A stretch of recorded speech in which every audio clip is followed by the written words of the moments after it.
Alors, il faut évidemment parler d'un point extrêmement important, c'est celui de l'efficacité thérapeutique. Oui. Alors, il y a eu le rapport de l'INSERM de 2004 qui a été, comment dire, étouffé, censuré, enfin, vous nous en parlerez. Oui. Et où en est maintenant la connaissance scientifique quant à l'efficacité thérapeutique de la psychanalyse et quelles sont les évolutions sur ce point-là depuis le rapport de l'INSERM de 2004 ? Est-ce qu'il y a eu de nouveaux travaux ? Au début de l'histoire de la psychanalyse, enfin pas tout à fait au début, mais dans les années 20, il y a eu des statistiques sur les résultats. Oui, vous en parlez. Notamment à l'Institut de Berlin, etc. Bon, alors après, on a laissé un peu tomber ça, mais ce rapport de l'INSERM a fait l'effet d'une bombe, en quelque sorte, parce que non seulement il disait bon, la psychanalyse n'est pas très efficace, mais les thérapies comportementales le sont davantage. Donc le rapport comparait trois... Oui, ils avaient comparé donc la psychanalyse, les thérapies familiales systémiques et les TCC, les thérapies comportementales cognitives. Alors, il y a des psychanalystes comme en Angleterre, Fonagy et tout ça, qui essayent de travailler quand même scientifiquement envers et contre tout, et qui reconnaissent que les résultats ne sont pas brillants. Alors, tout dépend du type de trouble. Comme en médecine, eh bien, en psychologie, en psychothérapie, il y a des choses qu'on traite bien, des choses qu'on traite pas bien, et des choses qu'on ne parvient absolument pas à guérir, à traiter. Alors, les thérapies comportementales traitent très bien, par exemple, les phobies. C'est très facile à traiter. Et ça, les psychanalystes ne réussissent pas. Freud lui-même, dans un article de 1919, dit que pour traiter l'agoraphobie, il faut pousser les gens dehors. Il dit quand ils ont peur de sortir, il faut absolument qu'ils se confrontent à la réalité. Pas de façon progressive, c'est directement... Oui, ça il ne dit pas, mais ça, les comportementalistes ajoutent. Et il y a un de ses disciples, Alexandre Herzberg, qui a pris ça au sérieux. Donc, on pourrait dire les premières thérapies comportementales de phobie, où on confronte les gens à des situations qui leur font peur de manière très progressive, c'est un psychanalyste, Alexandre Herzberg, qui fait ça dans les années 40-50, et qui vient à Londres, et Eysenck, qui est un des promoteurs de TCC, il trouve l'idée chez un psychanalyste, mais qui est resté psychanalyste jusqu'à sa mort. Il est mort en 1945, malheureusement. Et s'il avait vécu plus tard, peut-être qu'on l'aurait considéré comme un des pères fondateurs du comportementalisme. Donc, voilà. Alors, est-ce qu'il y a tout de même des indications de la psychanalyse ? Moi, je pense que, d'abord, comme je l'ai dit là tantôt, le mot psychanalyste recouvre des pratiques très différentes. J'ai même entendu des personnes me dire, au fond, maintenant je viens chez vous, je trouve que ce n'est pas tellement différent de ce que je faisais avec mon psychanalyste, parce que justement les psychanalystes les poussaient aussi à faire des expériences, etc. Donc il y a des psychanalystes qui ont intégré des oui, qui ne prennent pas les choses à la lettre, ou en tout cas qui ne font pas comme des lacaniens, qui n'ouvrent pas la bouche. Donc c'est, si vous voulez, une grande famille avec des pratiques très différentes dès le début. Ferenczi, justement, faisait déjà des thérapies actives, etc. Bellac, aux États-Unis, confrontait les gens à ce qui leur faisait peur. Et bon. Donc, quand on dit les psychanalystes, il faudrait distinguer les espèces. Alors, mais globalement, je pense que la psychanalyse, qui parle beaucoup de sexe, eh bien, elle est utile pour des personnes, par exemple, qui ont des difficultés sexuelles, en particulier de l'inhibition des gènes sexuels à l'égard, je ne sais pas, de la masturbation, des pratiques sexuelles, etc. Je pense qu'elle est totalement inefficace dans le cas de ce qu'on appelle aujourd'hui les paraphilies ou les perversions. Si quelqu'un est pédophile, je ne pense pas que par une psychanalyse, il va commencer à s'intéresser à des partenaires de son âge et plus du tout aux autres. Mais donc, alors, il y a des psychanalystes qui vont aider les gens dans leurs conflits interpersonnels, familiaux et tout ça. Donc, il y a des psychanalystes auxquels moi j'enverrais bien des membres de la famille, parce que je sais, ce sont des gens qui sont pleins de bon sens, ils ont une formation psychanalytique, mais ils ont intégré beaucoup de choses, ils donnent des bons conseils, etc. Ils se sont documentés sur... Oui, donc voilà.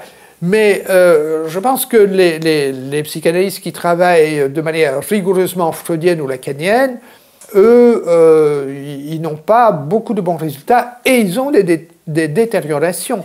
Par exemple, je pense que la psychanalyse est inefficace pour les troubles obsessionnels compulsifs, parce que là aussi, il faut aider les gens à résister à leur rituel. Enfin, c'est toute une histoire dont on peut parler. Mais, là où la psychanalyse est franchement nuisible, c'est dans le cas de la dépression. Parce que le déprimé est quelqu'un qui ressasse, qui rumine. Et qu'est-ce qu'on fait dans une psychanalyse? C'est ressasser, ruminer. Et donc, les gens qui sont déprimés et qui vont à la psychanalyse, ils vont se détériorer la plupart du temps.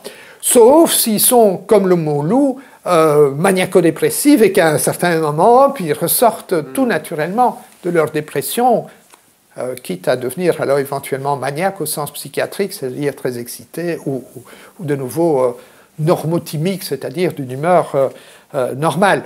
Mais donc, il faut savoir aussi que comme il y a des traitements médicaux qui font du tort, hein, eh bien, la psychanalyse fait du tort, notamment dans le cas de dépression. C'est tout à fait une contre-indication. Je pense qu'on ne le dit pas suffisamment. Il y a des psychanalystes qui le savent. D'ailleurs, mon ancien patron, Jacques Scott, lui, quand les gens étaient déprimés, c'était l'époque où on prescrivait du tofranil. Il était ami d'ailleurs de Roland Kuhn qui avait trouvé ce remède. Il disait il faut donner du tofranil, il faut donner des antidépresseurs et pas faire de psychanalyse. Donc voilà. Est-ce que vous pouvez me rappeler en 2 mots ce qui s'est passé avec le rapport de l'INSERM? Parce que l'opposition qu'il a suscité, les psychanalystes qui ont exigé son retrait du site de l'INSERM, oui. on peut le lire facilement aujourd'hui, hein, mais oui. À l'époque, il y a eu vraiment du lobbying. Oui, alors donc des groupes de patients ont demandé que l'INSERM, donc l'Institut national pour la santé, la médecine, la recherche, fasse une étude systématique. Alors, ils n'ont pas fait eux-mêmes des comparaisons systématiques de traitement, comme on l'a fait essentiellement aux États-Unis, aux Pays-Bas, enfin, où là, dans un même établissement, des patients étaient répartis, par exemple, dans 2 ou 3 groupes, traités par la méthode rogérienne, comportementale, psychanalytique, etc. Et on voyait l'évolution en sachant que c'était à peu près les mêmes pathologies et le même. Alors, ce n'est pas ça qui a été fait. Le travail de l'INSERM a été une méta-analyse où on a repris compilé à peu près 1 millier de travaux en sélectionnant des travaux qui paraissaient convenables. Et finalement, il y avait peu d'études psychanalytiques là-dedans. Il y avait surtout des études comportementales. C'était Philippe Douste-Blazy, le ministre de la Santé à l'époque. Oui, alors le ministre Douste-Blazy, lorsque ce rapport est paru, il semble qu'il ait été invité par Jacques-Alain Miller à dîner, etc. Et il est allé à un congrès ou à un colloque, enfin on a parlé de ce rapport, il a dit, eh bien, je vais le supprimer, il ne sera plus sur Internet comme ça. Il a dit ça, il a été ovationné, évidemment, par les lacaniens qu'il avait devant lui. Ce qui a provoqué quand même une onde de choc, on en a même parlé à l'étranger, enfin en dehors de la France, etc., de la censure de ce rapport. Bon, qui, bien sûr, n'est pas parfait, c'est une méta-analyse, et tout ça est un peu à peu près comme quand on fait des études sur les médicaments, des études pharmacologiques, donc on n'est pas dans une science rigoureuse, mais globalement, je pense que ce rapport montrait quand même que les thérapies comportementales, c'est un fait, en tout cas c'est mon expérience depuis des années, traitent facilement les attaques de panique, les phobies, les troubles obsessionnels compulsifs, c'est déjà plus compliqué, évidemment. Bon, alors, les dépendances, ça, évidemment, ça, c'est une autre paire de manches. Ça, c'est souvent beaucoup plus compliqué avec des rechutes. Mais donc, là où, par exemple, les TCC ont des résultats, les psychanalystes n'en ont pas, parce que l'efficacité, elle est relative. En fait, avec tout, on peut trouver des cas qui ont marché. Que ce soit avec l'homéopathie, avec la scientologie, avec des gens qui ont fait un pèlerinage, il ne faut même pas aller jusqu'à Lourdes, enfin, bon, qui ont prié devant un cierge, qui se sont sentis mieux, etc. Enfin, ma mère avait une amie qui est allée comme ça voir un prêtre catholique guérisseur, elle avait mal au dos, elle avait mal à la tête, il a imposé les mains, elle est revenue, elle n'avait plus mal à la tête. Malheureusement, elle avait encore mal au dos. Et, elle croyait quand même, hein, c'était dommage qu'elle n'avait pas été guérie des deux à la fois, mais elle était déjà contente, elle avait quand même déjà été guérie de sa tête. Donc, oui, c'est vrai, il y a une série... Là, vous parlez d'effet placebo. Oui, il y a effectivement, et l'effet placebo, ça guérit beaucoup de choses, hein, pas le cancer, mais ça aide à faire disparaître des céphalées, des maux de dos, enfin une série de choses comme ça, parce que les gens deviennent plus attentifs aussi à des petites améliorations, ils modifient leur perception des choses, et même il semble qu'il y ait des effets physiologiques de l'effet placebo, qu'on va produire aussi des endorphines et tout ça à la suite de croyances. L'effet placebo qui, je crois, fonctionne également sur les animaux non humains. Oui, effectivement, si un animal a eu des injections qui lui ont fait du bien, si on injecte encore, mais alors cette fois-ci simplement de l'eau salée, ils vont un peu mieux aussi parce que c'est un peu la même procédure. Donc il y a un peu des effets de croyance, en quelque sorte, chez les mammifères, chez nos amis les animaux. Donc, tout le monde obtient des résultats, en particulier les gens qui n'ont pas vraiment besoin de troubles. Parce que ce qui est une part importante de la clientèle des psychanalystes, c'est des gens qui ne sont pas réellement perturbés, ou pas fort perturbés. Enfin oui, ils sont parfois perturbés, mais alors ils vont trouver dans cette psychanalyse quelque chose de merveilleux, c'est-à-dire qu'ils vont, par exemple, 2 fois, 3 fois par semaine, ou enfin peu importe, chaque fois, pendant un temps, si c'est un lacanien, ça peut être un peu court, mais enfin, s'ils vont chez un psychanalyste orthodoxe, c'est 45 minutes ou 50. Et alors, ils peuvent dire n'importe quoi, ils sont écoutés avec respect par un expert, qui trouve toujours qu'il y a là quelque chose d'intéressant et qui ponctue cette conversation, enfin ce vent de parole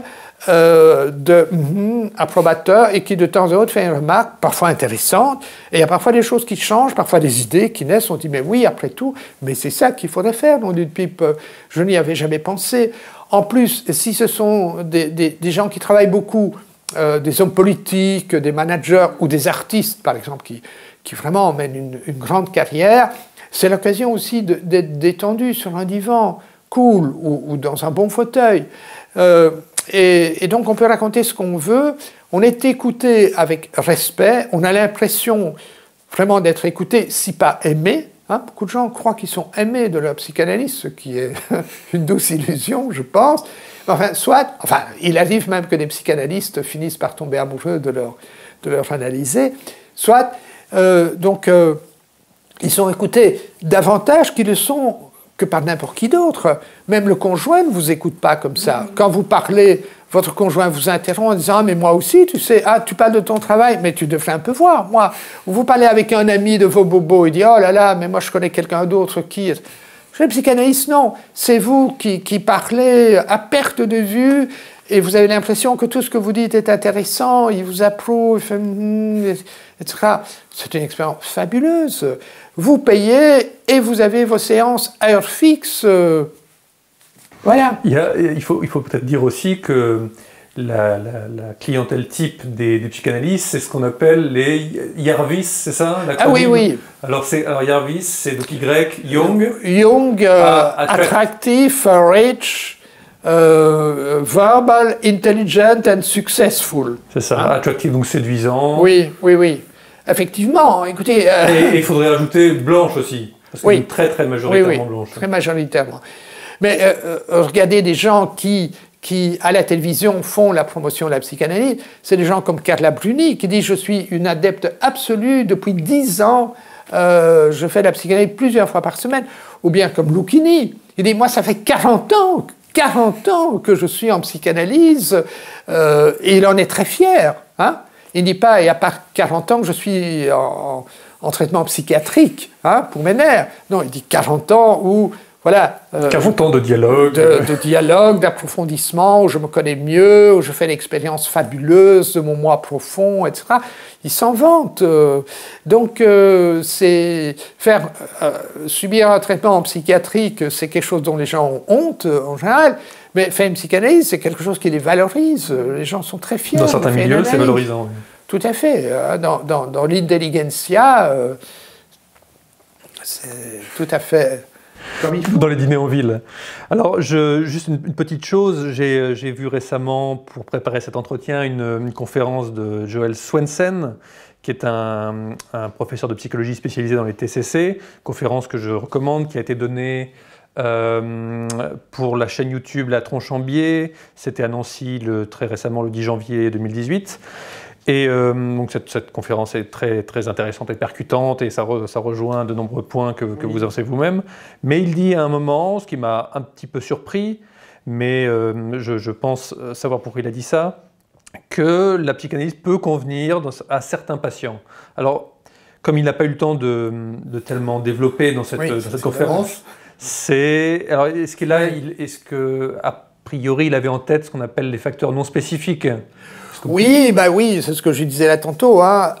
Pour un certain type de personnes, tout marche.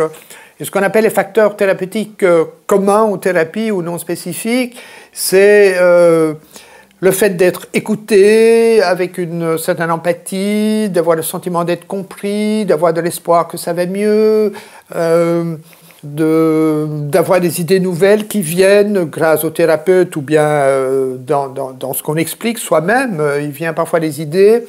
Donc ce sont des facteurs qu'on retrouve dans toutes les thérapies et que notamment un ancien psychanalyste qui a fondé alors en quelque sorte sa propre école, Carl Rogers, a bien mis en évidence. Donc Carl Rogers dit voilà, ce qui est fondamental pour obtenir des résultats en psychothérapie, c'est qu'il y ait une certaine empathie, que le patient le sentiment d'une compréhension empathique et que aussi il a le sentiment d'être accepté fondamentalement en tant que personne. Ce qui ne veut pas dire qu'on accepte tout ce qu'il fait. On peut être en désaccord avec certains de ses comportements concrets, mais il doit avoir le sentiment qu'il peut tout dire et qu'il sera de toute façon accepté en tant que personne. Alors ça, vous avez effectivement dans la plupart des thérapies, aussi dans du coaching, etc. Donc, c'est pour ça que... Ça explique que certaines personnes qui ne sont pas des analystes disent, oui, qui sont peut-être réceptives à certaines critiques, disent, oui, mais ça marche pour moi, ou ça marche pour tel ou tel proche. Oui, bien sûr.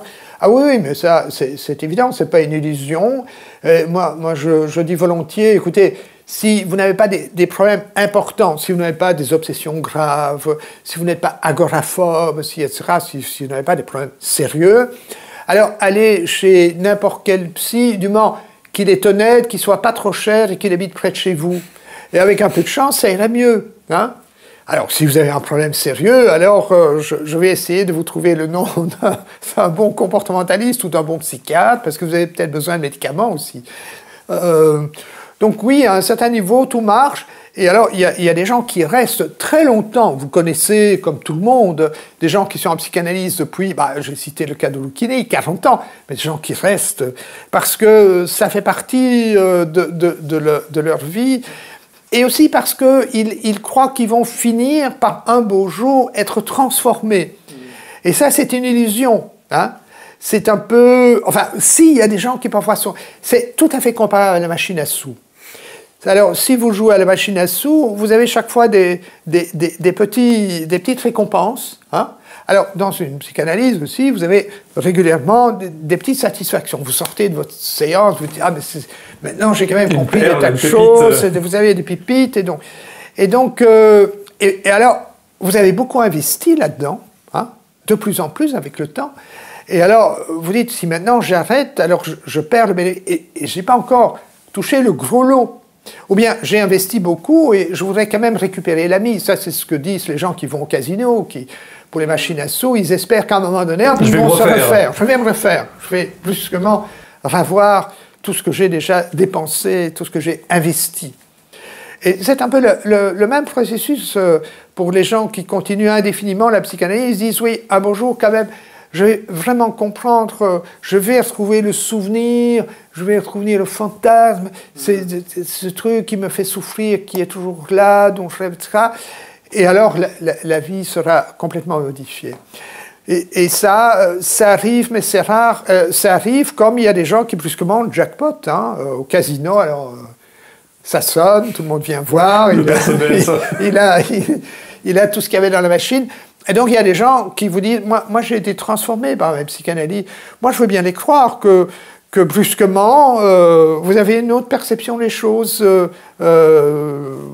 Il y a un basculement de votre vision, de ce que vous étiez. Ouais, ça peut arriver.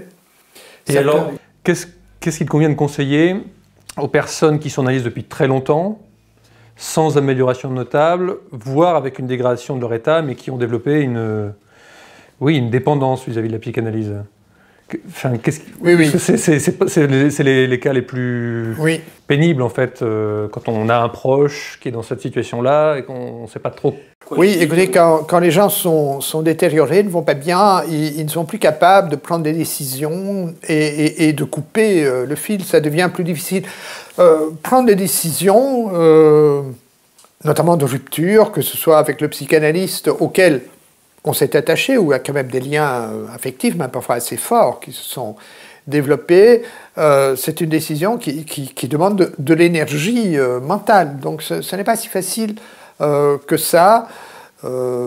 Alors, qu'est-ce qui fait que les gens arrêtent? Moi j'ai eu, depuis mon livre Les illusions de la psychanalyse, et plus encore après le livre noir, des mails de gens qui disent, ben voilà, j'ai arrêté grâce à vous, etc., ou grâce au livre noir, et tout ça. Alors, qu'est-ce qui fait qu'ils ont changé? C'est qu'ils en avaient vraiment marre aussi de voir que ça ne marchait pas, et que le problème n'était pas tellement chez eux, mais résidait dans la méthode. Parce que, voilà, si vous êtes malade, en prenant une comparaison avec la maladie somatique, et qu'on vous dit, voilà, un bon médicament, c'est vraiment le médicament, c'est la Rolls-Royce des traitements, c'est cher, c'est long, c'est douloureux, mais c'est vraiment le top, vous prenez ça, vous n'allez pas mieux, alors qu'est-ce que vous dites?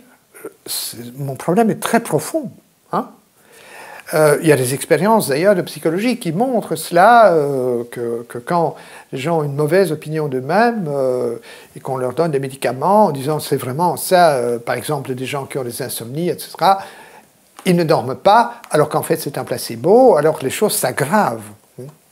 Et on a la même chose donc en psychothérapie, et la personne dit mais enfin voilà, j'ai déjà dépensé l'équivalent d'un appartement, d'une voiture, de ceci et tout ça, je vais toujours pas mieux, donc mon problème doit être grave. Et elle n'ose pas se dire, mais peut-être que la procédure est mauvaise.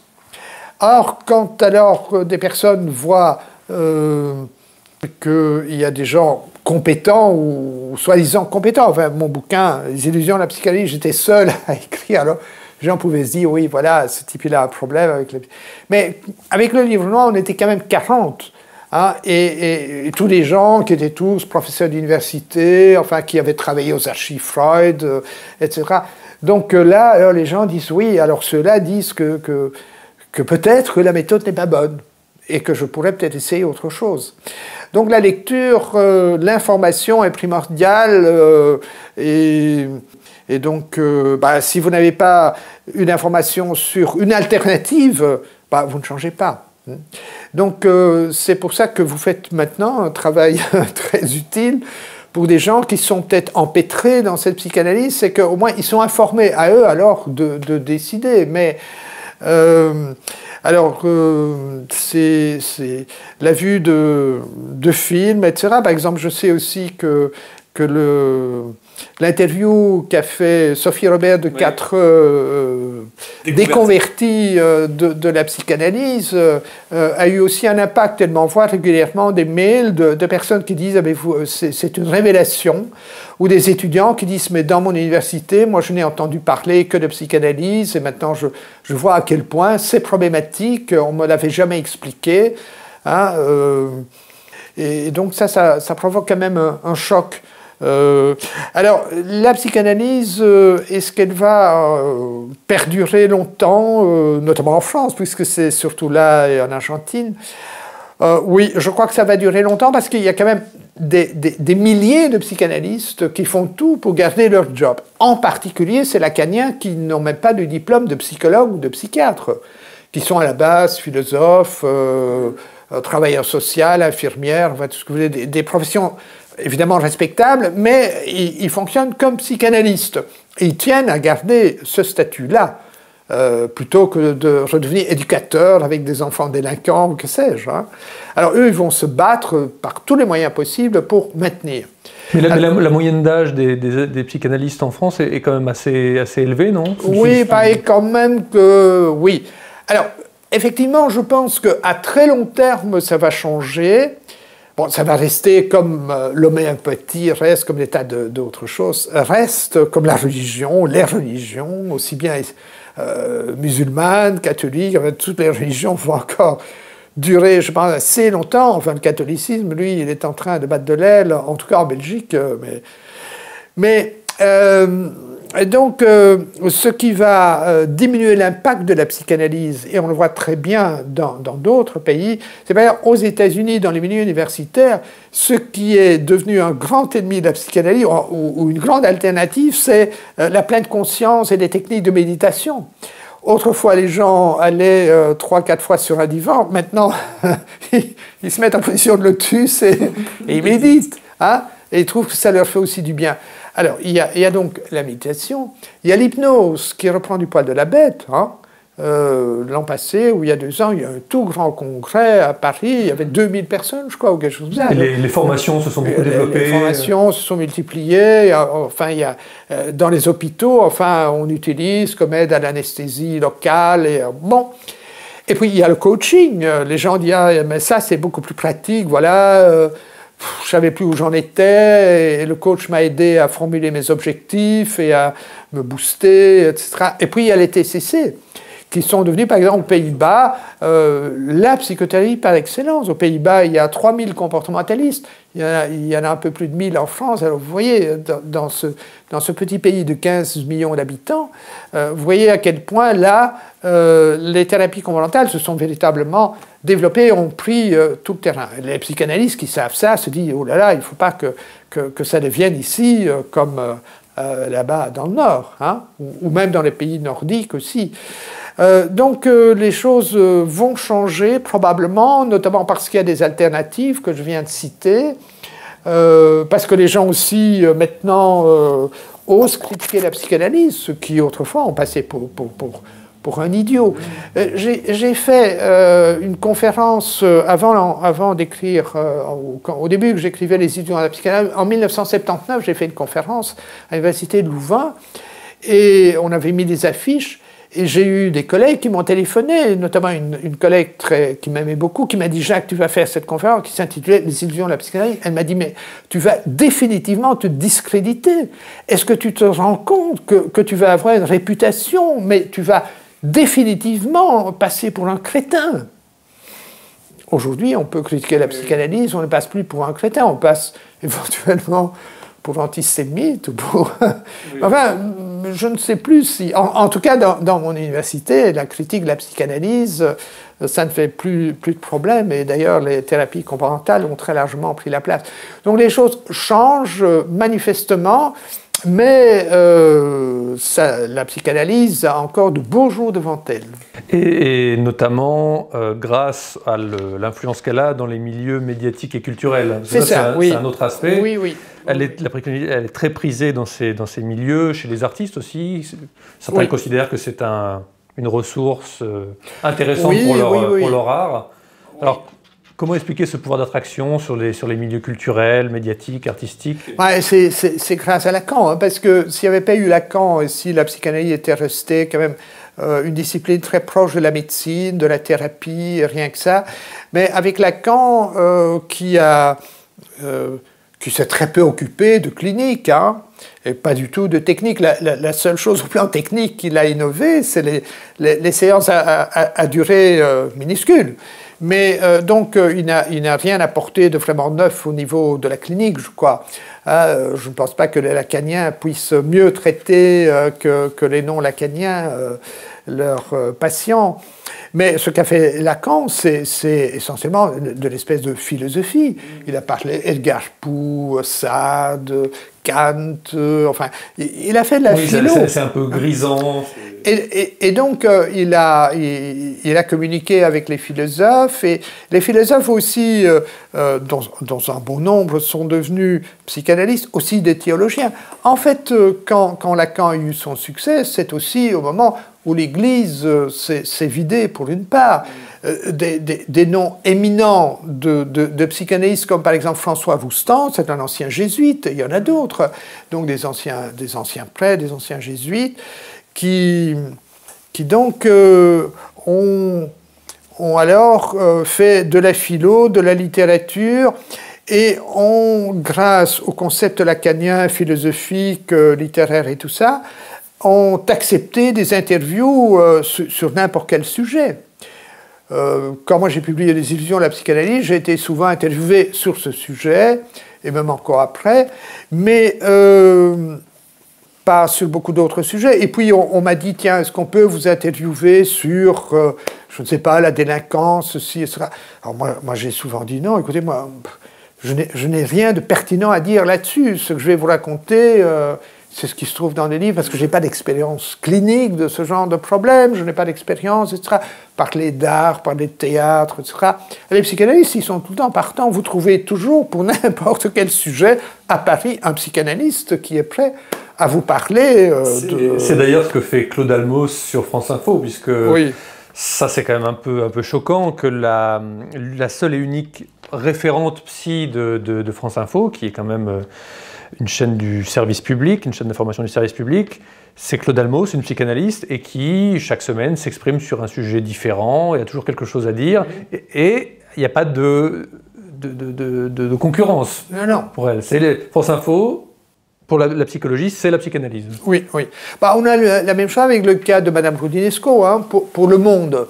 À l'époque où Roland Jacquard écrivait dans Le Monde des livres, Roland Jacquard, qui avait une formation de psychanalyste, il avait sa thèse sous Mélanie Klein, donc il était tout à fait gagné à la psychanalyse. C'est quelqu'un qui avait beaucoup évolué, qui s'intéressait de plus en plus à la psychologie scientifique. Il a d'ailleurs fait un compte-rendu assez élogieux des illusions de la psychanalyse, non pas dans Le Monde des livres, mais dans le monde diplomatique, parce qu'il paraît que dans Le Monde des livres, c'était impossible. J'ai eu l'occasion d'ailleurs même de le rencontrer quand il est venu en Belgique. Et donc, avec Roland Jacquard, on avait quand même... il était question de différents courants de la psychologie. Avec Roudinesco, elle patronne ce qui se fait en matière psy dans le monde, et il faut savoir qu'elle ne connaît rien de la psychologie scientifique à ce sujet. Enfin, j'ai écrit plusieurs fois sur elle. Elle sait bien que nous sommes des Vous avez souhaité débattre avec elle aussi au moment de la Alors, j'ai souhaité débattre avec elle, ce qu'elle elle a refusé en disant que, comme j'avais fait un compte-rendu de Benesto, j'étais sûrement antisémite, par contagion. Je ne savais pas que l'antisémitisme... ça se diffusait comme ça, enfin soit, mais elle raconte des choses fausses, même aux yeux des psychanalystes, d'ailleurs des psychanalystes qui ne prennent pas du tout au sérieux, des historiens de la psychanalyse. Elle embarrasse d'autres psychanalystes. Oui, bien sûr. Si vous interrogez Alain de Mijola ou Borg Jacobsen, qui sont des historiens qui connaissent très très bien toute l'histoire de la psychanalyse, ils vous diront qu'elle raconte une série de bêtises étonnantes. Alors, quand elle parle de la psychologie scientifique, elle en parle rarement, mais... Et surtout, elle refuse le débat. Alors, elle refuse le débat, oui, quand le Nouvel Observateur, avant de publier sa une sur le livre noir et la psychanalyse, en septembre 2005, à la sortie du livre, alors le Nouvel Observateur hésitait un peu, Laurent Geoffrin et tout ça, il avait lu le livre, Ursula Gauthier et tout ça, et donc ils ont téléphoné aux arènes en disant, voilà, on aimerait bien débattre avec un des auteurs du livre noir. Ils ont ajouté Cotreau, nous l'avons déjà pas mal entendu, est-ce que vous n'avez pas quelqu'un d'autre? Alors, moi, je n'étais pas très chaud pour aller débattre à Paris en tant que petit Belge au Nouvel Obs. Je dis non, mais alors on m'a dit si, Jacques, parce que Borg Jacobson, il est historien, mais on va aussi parler de psychologie clinique. Hein, et Didier Pleu, alors lui c'est un praticien, mais en réalité il ne connaît pas bien la psychanalyse, alors il n'y a que toi. Bon, alors je suis allé, on m'a téléphoné, on m'a dit avec qui voulez-vous débattre? Je dis écoutez, c'est l'occasion ou jamais de débattre avec Mme Roudinesco. Et alors on m'a téléphoné en disant, Ursula Gauthier m'a téléphoné en disant non, elle ne veut pas, elle dit que voilà, vous avez écrit, etc., un compte-rendu élogieux de Benesto qui est un antisémite. Je dis, moi, j'ai jamais remarqué que dans le livre Mensonges freudiens de Benesto, que c'était antisémite, mais enfin, oui, je fais enfin, bref, elle ne veut pas. Bon. Alors, j'ai demandé à Borg Jacobson, je dis, ben, écoute, Roudinesco ne veut pas, alors qui a? Il me dit, mais Alain de Mijola, c'est un véritable historien de la psychanalyse. Demande enfin propose, et donc lui il a tout de suite accepté, et l'entretien était extrêmement cordial. Il se fait qu'Alain de Mijola était venu à Louvain à l'époque où j'étais assistant, et qu'à l'époque nous avions beaucoup sympathisé, à l'époque nous étions du même courant. Et alors quand il m'a vu au Nouvel Obs, il dit « Ah, mais on se connaît bien, nous !» Je dis « Ben oui, effectivement, enfin c'est surtout lui qui m'avait reconnu, moi j'ai mis un peu de temps, il avait bonne mémoire. » Et puis, on était là trop tôt, et puis on s'est mis à bavarder très sympathiquement, et puis l'interview a été vraiment très gentille. Bon, alors j'ai critiqué certaines choses, évidemment, le complexe d'Édipe et tout ça, et lui a exposé son point de vue, et voilà, on s'est quittés amicalement. Amicalement, on a pris des photos, on avait les deux mains comme des chefs d'État. On n'a pas publié celle-là, mais c'était assez amusant de voir à quel point il y avait moyen quand même de bien s'entendre avec un auteur de livre noir. Alors vous avez mentionné le monde diplomatique là il y a un instant. Moi j'ai été assez frappé de trouver dans le numéro de mars 2018 un article de Gérard Pommier qui s'intitule « La médicalisation de l'expérience humaine ». Et c'est vraiment un article qui prend parti pour la psychanalyse, et ça m'a surpris quand même de la part du monde diplomatique d'être aussi tranché sur ce sujet, alors qu'il y a matière quand même à débat. Je ne sais pas si vous avez eu l'occasion de publier dans le monde diplomatique ou d'être sollicité. Ben, Roland Jacquard, je peux vous donner une photocopie parce que j'ai conservé tout ça à l'époque. Des illusions à la psychanalyse, avec une caricature où on voit un psychanalyste qui vole en l'air et un divan dont sort tous les ressorts, donc le monde diplomatique à l'époque. Mais bon, il faut voir qui est pour l'instant. Et puis, vous savez, il faut aussi remplir les journaux. Moi, j'ai fait partie du comité de rédaction de l'une ou l'autre vue. Et alors, parfois, on est à court d'articles. Il y a des articles qui rentrent. On les fait lire par quelqu'un qui trouve que c'est bien. Et on ne prend pas la peine de chercher quelqu'un qui dit autre chose. Et tout ça passe. Tout ça passe. Il y a d'ailleurs tellement d'informations. On ne sait plus où donner de la tête. On ne sait plus ce qu'on doit lire. C'est vrai, mais le monde diplomatique, c'est un mensuel. Ils ont le temps de sélectionner soigneusement les articles. Oui, bien sûr. Enfin, je trouve ça un peu décevant parce qu'ils sont rigoureux sur d'autres sujets et là il me semble que mais bon, la psychanalyse c'est pas leur spécialité, hein. Oui, moi j'avais été averti de ça, mais pour ça je suis un peu paresseux. Je n'ai pas j'ai préféré faire l'un ou l'autre article encore sur le blog de Mediapart et surtout sur Pseudosciences, parce que c'est là que je soigne vraiment les articles. J'y consacre beaucoup de temps. C'est pas seulement des critiques de la psychanalyse. Je fais des articles sur les phobies, sur les obsessions, sur les colères, sur les traumatismes. Donc ce n'est pas, il ne faut pas croire que je suis un véritable obsédé de la critique. Ça nous amène à la dernière partie de cet entretien qui voilà, est le volet plus psychologie scientifique et TCC.